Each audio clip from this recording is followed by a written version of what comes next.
Hey guys, today we are going to be talking about the tilapia and the good things and the bad things about him.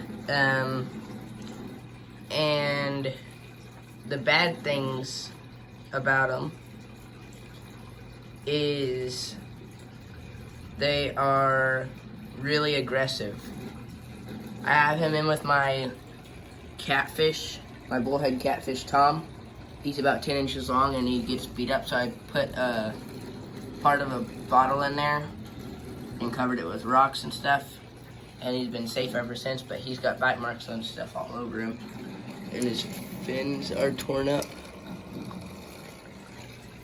And another problem, he really likes to dig, so if your tank isn't deep enough, it'll just end up splashing water everywhere. So I have this stuff in the spots where he likes to dig most, and water still gets through, so I have a towel down there. And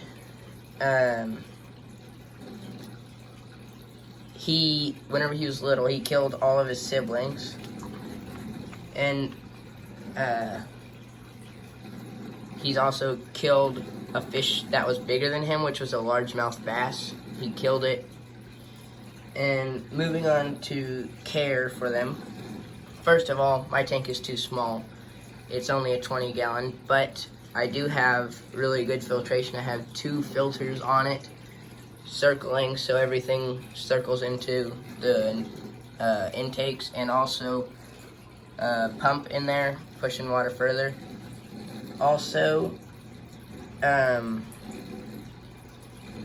food, they are mainly herbivores, but they will eat meat as long as it's something small, like if you give them guppies or something. And I give mine a varied diet of lots of stuff. You can feed them duckweed, water lettuce, most water plants, along with probably cucumbers and stuff like that. And I also feed mine pond pellets, cichlid pellets, bigger cichlid pellets, guppies, and sometimes bigger fish. He's just really an omnivorous fish, but in the wild, they're mainly a herbivore fish, or however I don't know what it's called. And the good things about them is that they're really pretty. Like, you can't really tell right now because the water's a little dark, or not dark, foggy. That's from him digging in the sand. He's really pink with like shiny blue on him and stuff. And also, another thing that's good about them, I think they make great pets as long as you're keeping them alone. You can, like, whenever you're feeding them, put your hand in the water and they'll like come up to it and stuff, and then eventually you can just pet them. And so there are good things, and there are definitely some bad things about keeping a tilapia as a pet.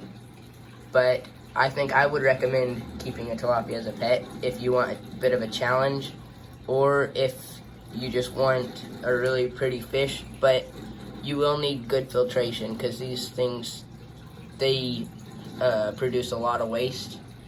And try to keep them away from tank mates unless it's like a big pleco. This one has already killed a couple plecos whenever he was little, so that's all.